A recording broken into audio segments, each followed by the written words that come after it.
know what it is us 21st century humans value, crave, and worship above all else? The thing we seek out, minute by minute, 24/7, 365 days a year? Well, an idealist might say the answer is love, or maybe happiness. A cynic might say money or power. But I'll tell you what I think. After watching my fellow bipeds shamble around this spinning rock low these many years, I say the deepest human impulse, the most profound desire and need, is for communication. But right now, at this moment, communication is changing. In the old days, the way our culture talked to itself, all the stuff we read and watched and listened to, was controlled by the bigwigs who ran newspapers and TV networks, the movie bosses and music moguls. The big shots decided not just what information you could have, but when and where you could have it, and how much you had to pay for it, too. I'm John Heilman, and I'm here to tell you about a communications uprising that's happening all around us. An incendiary revolt of the little guy that has the assembled forces of big media quaking in their tasseled loafers. A revolt being propelled by, what else? The World Wide Web. To bring you this tale, I've explored the infinite expanses of the internet, from its busiest quadrants to its most barren haunts. I've skulked around behind the scenes in Silicon Valley, delving into the doings and meetings of the leaders of a new generation of companies like YouTube, MySpace, and Facebook. Companies that have begun to turn the web into a two-way, participatory, democratic medium, controlled by no one and shaped by everyone. In other words, our medium. I've also delved into the history of the web to tell you the story of how the seeds of this remarkable transformation were sown. By now we all know how the web has changed the world, but this is the story of how the world is changing the web.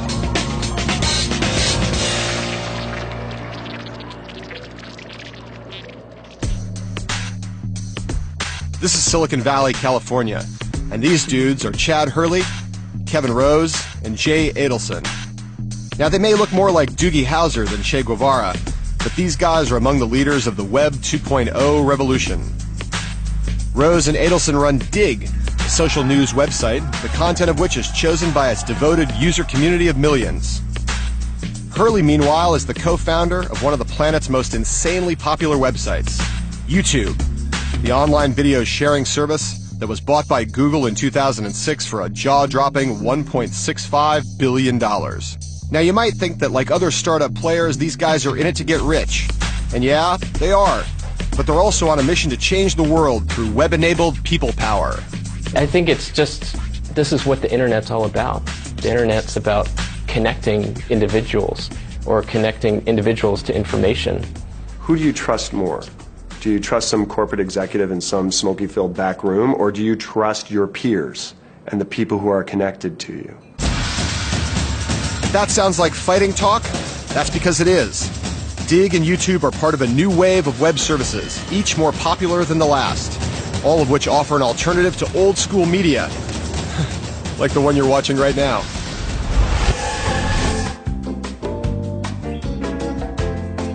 Until very recently, the old television order operated according to a set of ancient and antiquated customs. Incredibly charismatic and slightly obnoxious, guys like me would travel around the world with huge expense accounts and even bigger salaries, getting ourselves filmed by guys like these. For the average person, the TV industry was impossible to get into. It was a clubby system that decided on its own what would get on the air. Them two, in other words. But not anymore.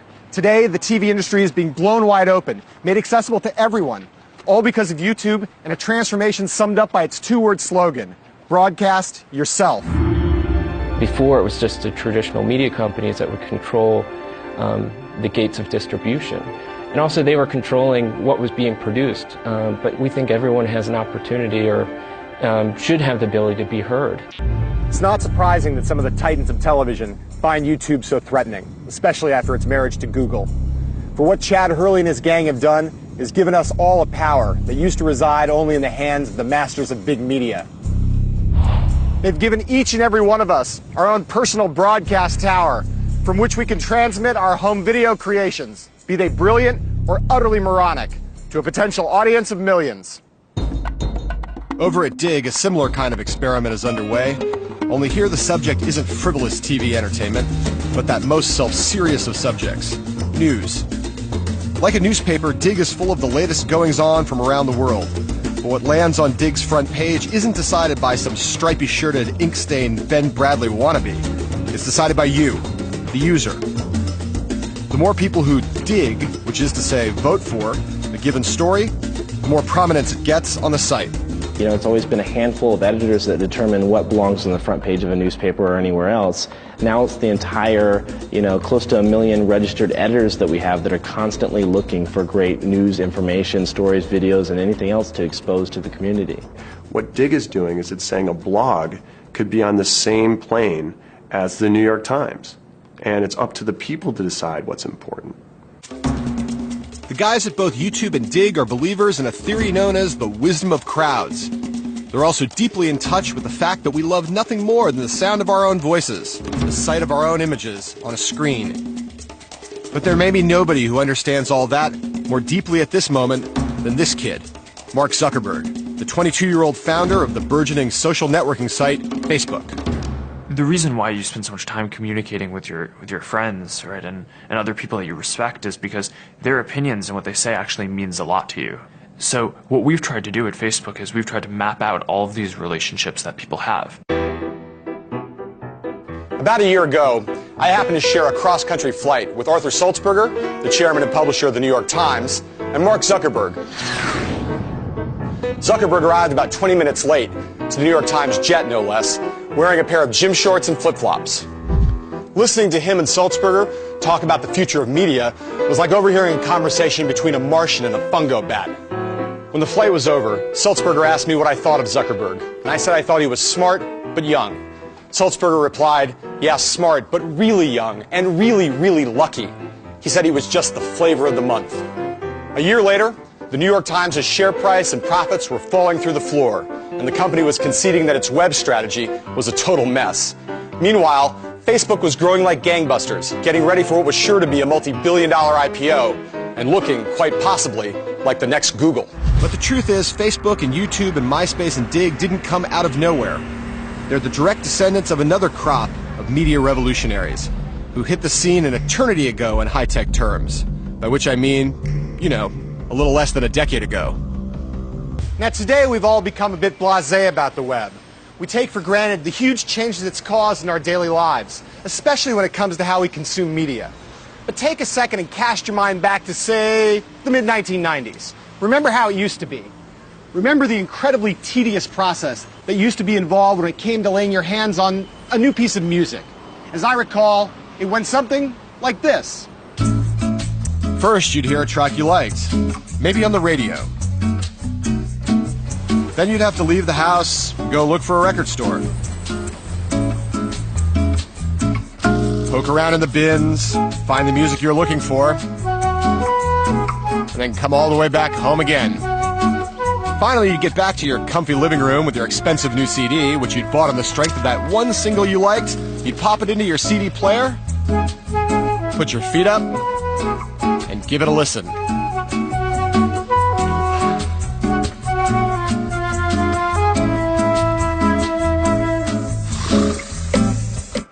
And more often than not, you'd find out that the rest of the CD was complete and utter crap. But that's the way it was in those days, and there was nothing you could do about it. Or at least that's what most of us thought. But tucked away in the college dorms and suburbs of America were some folks who thought differently. The nerds in question were guys like David Weekley, Justin Frankel, Cabel Sasser, and Steve Frank. Music lovers who started playing around with some obscure technology that put tunes together with PCs and the web. I think most people weren't ready for the idea that real music could come from their computer, and they'd actually be introduced to new music through their computer and through the internet. I mean, most computers didn't even have speakers that came with them. It's kind of an exciting time because it was the beginning of that music revolution, and you could feel that it was changing. You could feel that something big was going to happen. I made software for playing music that was really low quality and on homemade hardware in high school, and then by the time I was in college, MP3s sort of were available. So I started playing around with that, and the quality was actually really good. In the old days, music files were huge and unwieldy, but MP3 provided a way of compressing the data in a much smaller digital packet, and therefore making it easy to move back and forth around the net. Turned on by the possibilities of all this, Frank Sasser and the 18-year-old Frankel went and created downloadable media players Audion and Winamp, applications that allowed users to store and play music in the form of MP3s on their computers. But that was just the start. Music lovers and internet enthusiasts like David Weekley were getting excited about the idea of distributing and accessing MP3s online. As a Stanford computer science freshman, Weekley launched an MP3 information website laden with downloadable ear candy. About 2 weeks after I started it, I got a call from Stanford Network Security. And they asked me, hey, what's going on? We keep this list of the top 10 to 20 servers on campus that are using bandwidth. And normally dorm computers aren't really on this list. And your computer's #1 in this list. And actually, your computer's using about 85% of Stanford's outgoing network bandwidth. So we're curious, what's going on? What was going on was the first stages of an internet insurgency that would soon catch the old order of the music business totally off guard. For down in Los Angeles, executives like Jay Sammet of EMI Records had created a cushy life for themselves doing things the same technophobic way that they'd always been done. MP3, web audio, ripping, mixing, burning. Their reaction was, not a chance. The record industry as an industry, all the labels working together, funded a project called Madison, which was a test with IBM to put CD burners in people's homes. This was a test done in San Diego to see would consumers purchase and download and burn music. And the conclusion of this very expensive test done by IBM and these major record labels was that no consumers would ever want to do this. And what a brilliant insight that was. It's worth recalling, of course, that a couple decades earlier, the geniuses at IBM had decided that the worldwide market for PCs would never be more than a couple thousand units. And now the dinosaurs of the record industry were making the exact same mistake again. Instead of, heaven forbid, embracing the net, the music business fat cats adopted a posture of perfect and absolute denial. Under no circumstances would they allow any of the copyrighted material of their artists to be circulated anywhere on it. But as the industry would soon discover, like every other parent eventually does, the kids of America didn't really care whether they had permission or not. The idea that music could be distributed on the web and freed from the rule of the record industry was about to go mainstream in a massive way, amidst a frenzy of downloading that would ultimately pave the way for services like YouTube. All this thanks to a shy 18-year-old from Boston with a novel but thoroughly disruptive software idea. His idea was called Napster, and his name, Sean Fanning.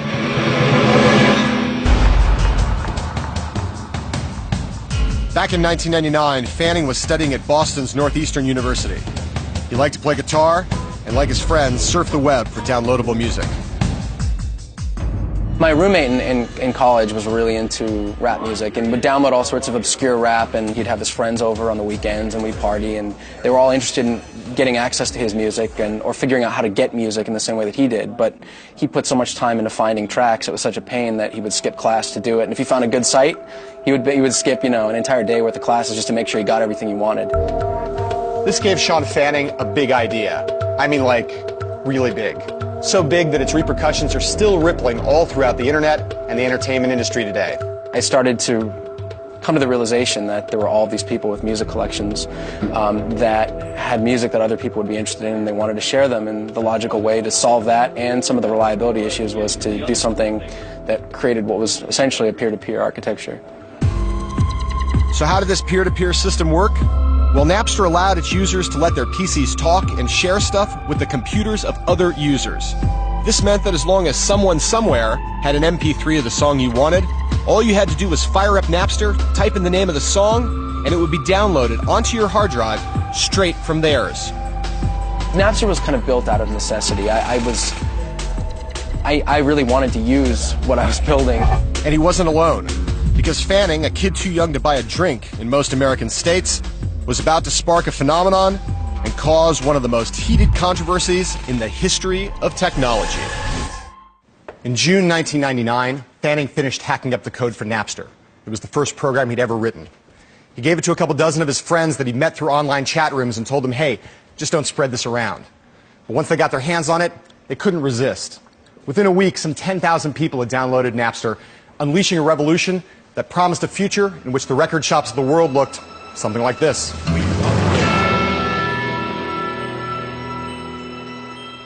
We just had an explosion of downloads, and the network started to go crazy, and from there on, it was a blur. College kids, forever on the prowl for anything free, were the first to catch the Napster bug. In the next few months, the program raged across American campuses, and by October of 1999, Napster-driven MP3 downloads were taking up 75 to 80% of the available bandwidth of many U.S. universities. In less than 4 months after Fanning released it, Napster had passed the 1 million download mark, making it the fastest spreading software ever. For many, the equation was dead simple. Napster equals free music.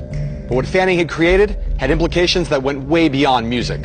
He created a means of turning users from passive recipients of information into active and engaged participants, announcing their tastes, sharing their most prized possessions, and talking to each other about their greatest passions. And in the process, they were becoming one of the first genuine web communities, something that countless sites in the future, from Friendster to MySpace to Facebook, would try eagerly to become. It was one of those things where just something as simple as seeing someone downloading a particular track from you and being able to right-click on them and message them and talk to them about the track was something that became so powerful, and it wasn't really possible before Napster. With Silicon Valley venture capitalists pounding at the door, Fanning picked up and moved out west to California, turning Napster from a hobby into an official business. The future looked bright for the fledgling service, but there was just one little problem. Napster's unprecedented success hadn't passed unnoticed by Hillary Rosen, the head of the Recording Industry Association of America, an organization set up to represent the interests and protect the revenues of the music business. Rosen was known as one tough cookie, and she wanted a word with Fanning. We called Napster and said, wow, cool idea. Did you know it's illegal? And really, no, it can't be illegal. This is, well, okay, yeah, maybe it is. Tell us what you want us to do. He says, well, you're really going to have to filter out the copyrighted songs on your site. Well, how do we know what's copyrighted? Well, pretty much if it says Rolling Stone, if it's a Rolling Stones song, you can imagine it's copyrighted. It didn't matter how cool and cutting edge it was. As far as the music industry was concerned, using Napster to trade files online for free was the same as going into a record store and stealing a bunch of CDs. And with millions of files being traded online every day, this was shoplifting on a vast and epic scale. It was only a matter of time before someone said enough's enough, threw down the gauntlet, and tried to take Napster down. But as it turns out, that person wouldn't, at least at first, be the RIAA or some music industry executive. Far from it. These golf club-wielding fellows are Howard King and Peter Paterno, top Los Angeles entertainment lawyers. Back in the summer of 1999, King and Paterno looked up one day and glimpsed the arrival of Napster, the renegade web file-sharing application that they realized had enormous implications. Well, the whole file trading phenomenon was starting to sweep mostly college campuses, and music was getting exchanged, and nobody was paying for any of it. Golf is so rock and roll. It's like, let's see, I got $20, I could buy a CD, or I could buy enough weed for the weekend. Well, I can download the music, and I can still buy the weed. All right, I'm in. I thought, okay, fine, they're swapping these MP3s. College kids will steal it and, won't catch on. But really, within a week, we understood how big it was. Once we went public and people started coming to us with technical information and stories, we realized that this really was not only the potential end of the music business, but the end of the movie business and the book business, and really the end of protection for intellectual property. We understood within a week that this was a huge genie that had been let out of the bottle. And boy, was you right about that. Though Napster may not have actually put an end to intellectual property, it had set music free, breaking the distribution monopoly exercised by the record business. All of a sudden, millions of kids were swapping songs willy-nilly, threatening to cut out the middleman, and eliminate the profits that paid for the Ferraris and fancy country club fees of the suits who ran the labels. But it wasn't just the suits who were in danger of taking a hit, it was the artists too. So King and Paterno set their sights on them, trying to persuade their superstar clients like Dr. Dre that Napster and the internet were a clear and present danger to their bling. We actually took a laptop to the studio and we said, let's show you how easy this is. Dr. Dre, boom. Every song he ever recorded is on there, and there's all kinds of versions of it. And then, you can see in those days, for every song there might be 5,200 people offering it for free. He got it, and he goes, so I work 24/7 in the lab. I come up with stuff, and they can steal my the day it comes out. He goes, that. Now, the language that Dr. Dre used may have been ghetto, but the sentiments he was expressing were 100% corporate. Suddenly, he and his crew were reading up on copyright law and starting to realize that the very future of intellectual property, the thing that allowed them to rake in the Benjamins, was at stake. And there was worse to come. Because Dre wasn't the only one of Paterno and King's superstar clients to notice that their music was being traded for free via Napster. Sean Fanning's little invention had also caught the attention of the biggest, ugliest, hairiest, and scariest, and richest heavy metal band of them all, Metallica. And to put it mildly, they were not amused.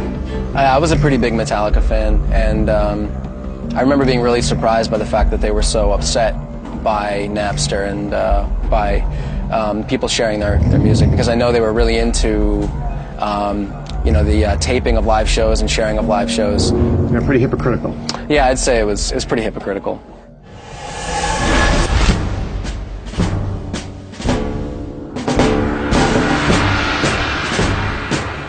On May 3rd, 2000, Metallica's drummer and de facto spokesman Lars Ulrich arrived here at Napster's San Mateo headquarters on the northern edge of Silicon Valley.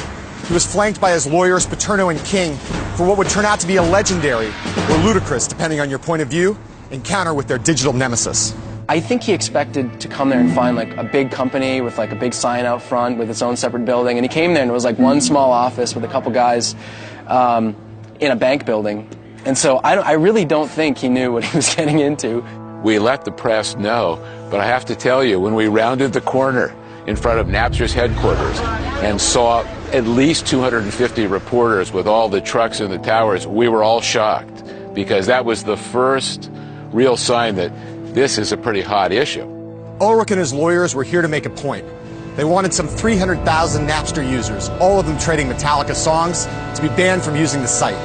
And in case there was any doubt about who those users were, they brought with them a stack of computer printouts listing the names and details of each and every one of them. There were people outside with signs and smashing Metallica CDs, and it was pretty funny. It was a cutting-edge issue with quality clients and, substantial intellectual issues. It's a great experience for a lawyer. And we were right. Oh, yeah, we had the added convenience of being correct, something as lawyers we don't often have. They may or may not have been right about the law, but they definitely were not cool. The furor over the Napster-Metallica war boosted Napster's popularity even more. Its user base was exploding. Sean Fanning had become a cult icon, worshipped by kids all over America, while Metallica was left looking like a bunch of greedy Luddites, and worst of all, totally square.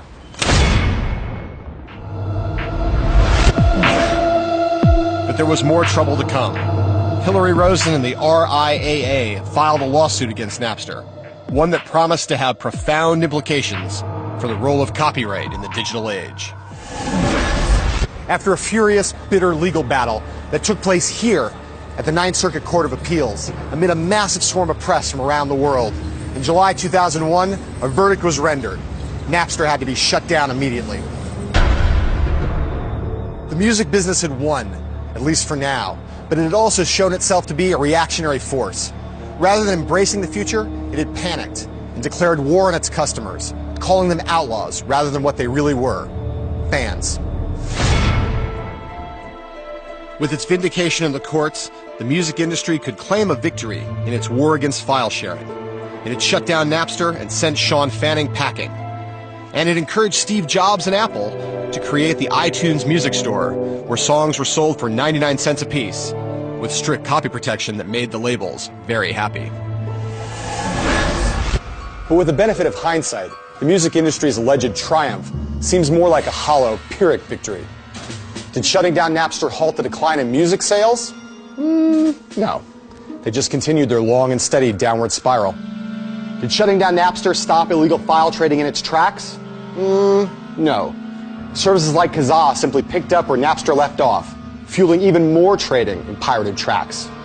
Well, okay then, you might say, at least the lawsuit sent a shot across the bow of Silicon Valley on behalf of the entire entertainment industry, a stern warning to every impudent punk kid that trading in copyrighted material would not be tolerated. But while the courts may have said that Napster broke the law, it also broke new ground. Ground that a new generation of 21st century web startups would soon rapidly lay claim to. The best known of those startups, of course, is YouTube, which in the past couple years has become a worldwide sensation, in no small part by being a place where people can go to view countless clips from popular TV shows, shows produced and owned by giant media companies such as Viacom. So how have those companies reacted to this borrowing of their content? Well, recently I interviewed Philippe Dauman, Viacom's CEO, and what he had to say about YouTube carried distinct echoes of the Napster controversy. It's a very high-quality company, a lot of very, very smart people. They can do things very quickly when they want to. And I guess they haven't wanted to until this point, but maybe they will want to in the future and will want to join the consensus that they need to be a part of. Dauman's obvious unhappiness has expressed itself in legal form. Viacom has launched a $1 billion lawsuit against YouTube, accusing the site of, quote, brazen disregard for intellectual property law because of the copyrighted material that appears on the site. You might be tempted to ask, have these people learned anything? And to answer, I guess not. Even though YouTube will take down any copyrighted material as soon as the owner asks it to, and even though YouTube is trying hard to come up with an easier system, Dauman's fears seem undiminished. But bringing YouTube to heel won't be as easy as shutting down Napster was, because unlike Napster, YouTube is no longer some underfunded startup. It's got a deep-pocketed sugar daddy in the form of the search giant Google, which acquired YouTube at the end of 2006. I think it definitely would have been hard, to say the least, without Google's resources in place to deal, with the level of, interest in our company from the larger media players. YouTube may have become the largest target of the old guard's attempt to protect its flank. But while the service has indeed become a place where millions of people post and share copyrighted material, that may not be the most significant threat that YouTube poses to big media. I think what they're feeling is just the effects of the internet, is that the internet opens up new opportunities for distribution that they don't necessarily control. And people have the opportunity to create their own content. And people are entertaining themselves. I think at the end of the day, that's what it comes down to. Sometimes they feel threatened by the fact that people would rather watch themselves than to watch their content. From its inception, YouTube has been at the forefront of the movement towards user-generated content. It offered a platform for people to express their creativity and indulge their vanity, and people went wild for it, posting countless online videos of wildly varying quality.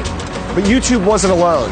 With the rise of sites like Craigslist and Flickr, Dig and Match.com, posting online video was just one of many ways in which people became active players in an increasingly two-way web. They shared their music. They sold their stuff. They posted pictures of themselves when they tried to get a date. With this shift in attitude, a new era began on the internet, an era where content was created by the crowd in all its wisdom and stupidity, an era that would come to be known as Web 2.0. The phrase means different things to different people, but no one has been a more pivotal theoretician of it than Fred Wilson. Wilson is a New York venture capitalist, a very rich man, and the backer of such cutting-edge Web 2.0 services as Delicious and Twitter.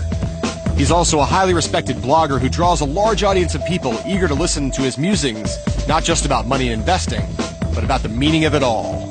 The fact that the people who are firing up their web browsers and going onto the web now can actually contribute back and be a participant in the web experience, whether that's contributing content, whether that's voting on Digg, whether that's, you know, taking a video on YouTube and putting it somewhere else. It just, they are having an everyday meaningful impact on what the web is. That to me is what Web 2.0 is all about.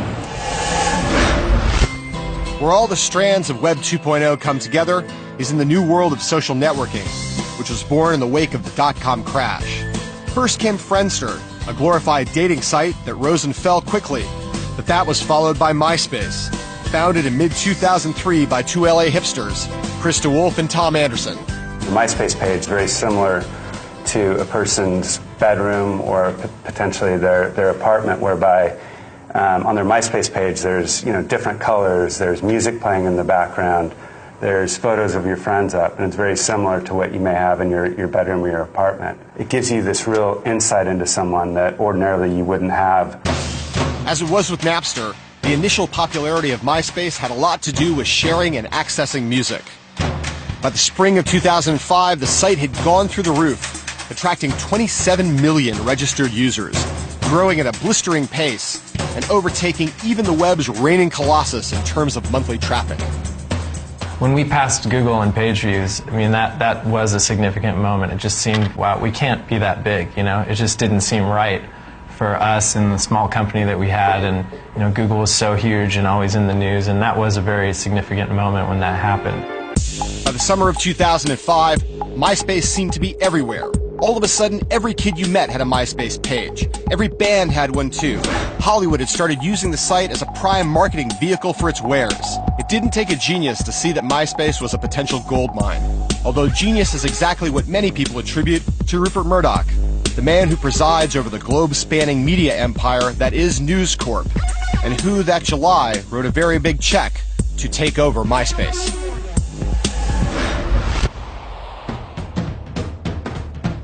At the height of the internet bubble, I had a conversation with Murdoch about the implications of the web.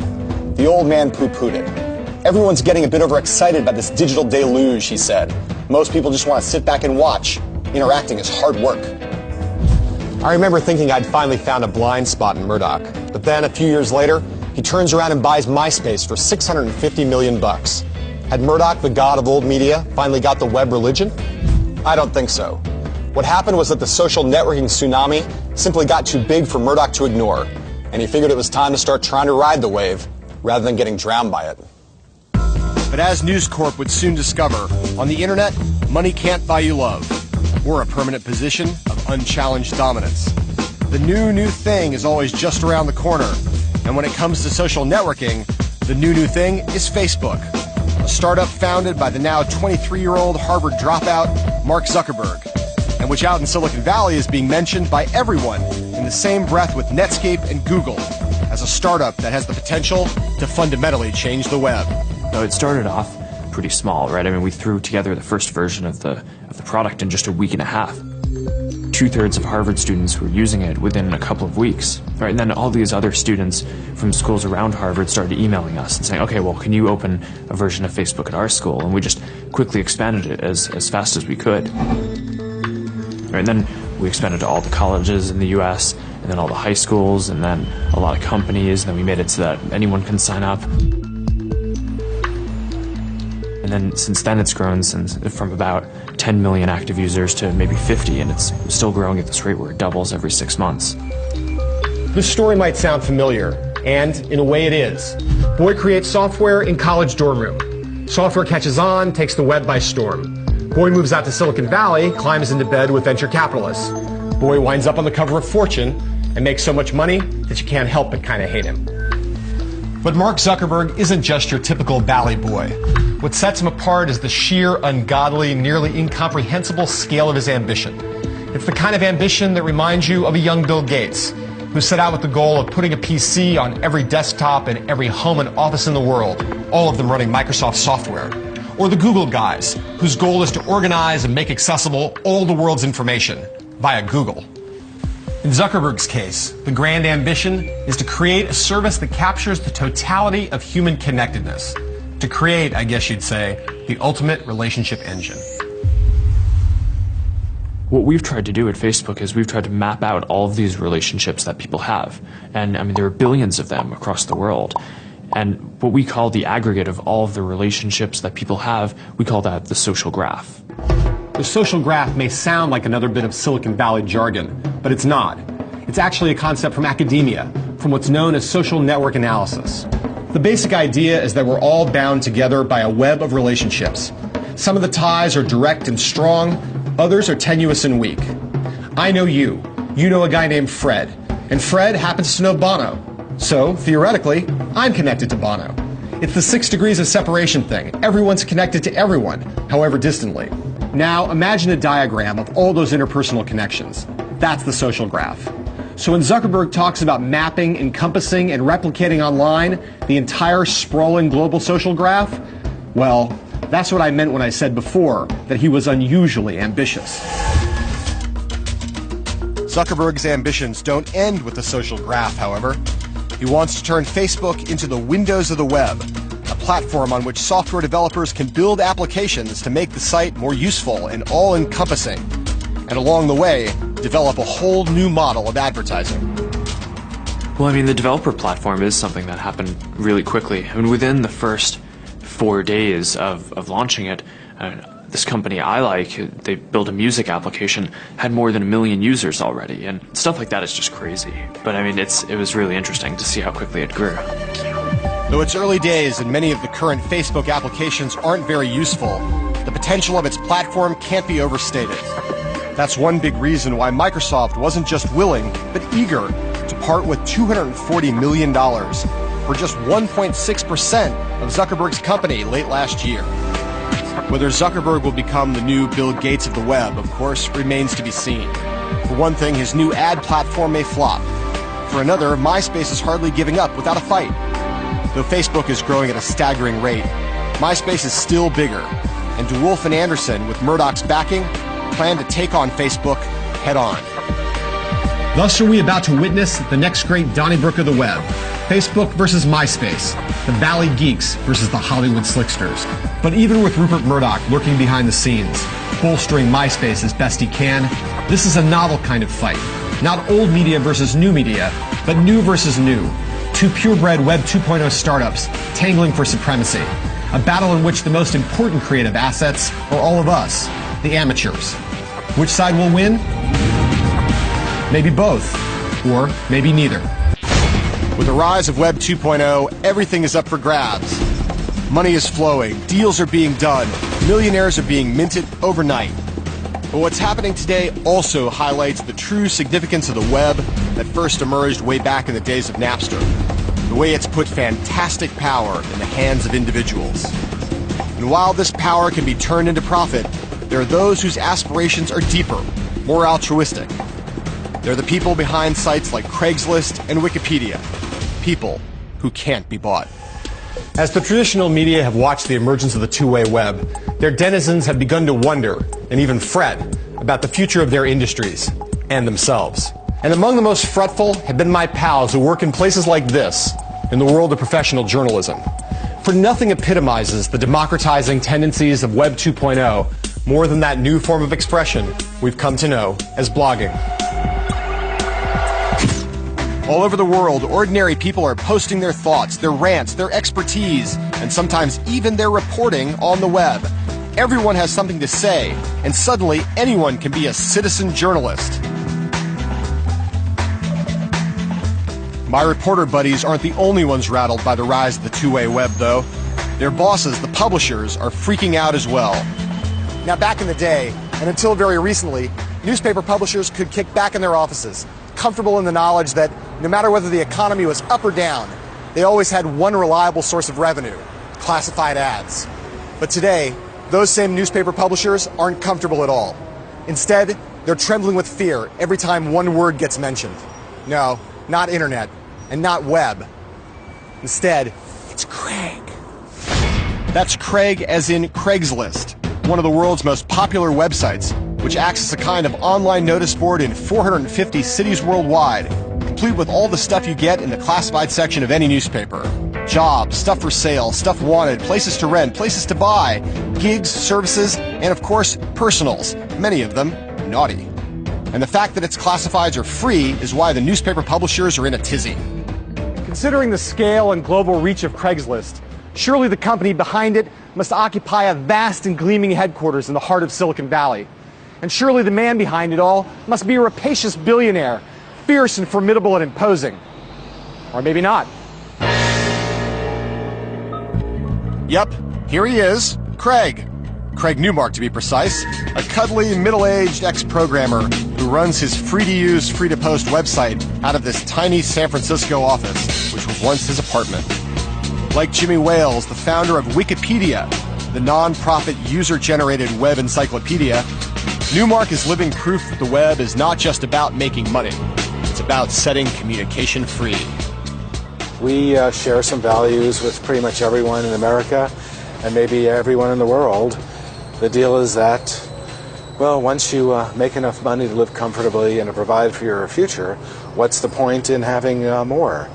These are just the values we all get out of Sunday school or whatever when we grow up, and we're just following through. We're in an era when people are starting to realize that communities, self-supervising communities, can produce work of very high quality, whether that's open source software or something like Wikipedia. The openness, the transparency, that as long as you've got social rules in place that tend to encourage good work and to discourage bad things, the product that comes out is pretty good. As Wikipedia and Craigslist demonstrate, and as we see all around cyberspace, the web belongs to us. It's given us a megaphone to shout our views, however sane or crazy, trivial or profound, to show off our creativity to friends, family, and to utter strangers, to access media the way we want and say anything we please. What we're living through right now is the flow of power from a relatively small group of people to, in a sense, anyone who wants their little piece of power through the net. We went through the whole .com bubble when the internet started to seem like it might be all about pop-up ads and selling dog food and things like this. And then this kind of harkens back to an earlier era. Which is to say, the web is finally turning into what its originators always hoped for. Something that big business can never hope to control. The medium of the little guy. Don't believe me? Just ask the guy who invented it. Originally, the idea of the web was that it would be a two-way thing, that I would be able to contribute, and the web, over the last decade, has missed that. We are returning to the idea of a read-write web. So the fact that it's a space in which people can write a blog and contribute to a wiki is really exciting for me, because they bring back the common person as the author. And what of the future? Where's the web headed? Well, if I could answer those questions precisely, I'd be a billionaire, and I certainly wouldn't, under any circumstances, share the information with you. What I do know is the general direction of the changes that are coming for the web. Bigger, faster, more social, more pervasive, more all-consuming, more all-enveloping. Whether we like it or not, the web has taken on a life of its own. It's auto-catalytic. The dominoes have started their chain reaction, with many, many more to fall.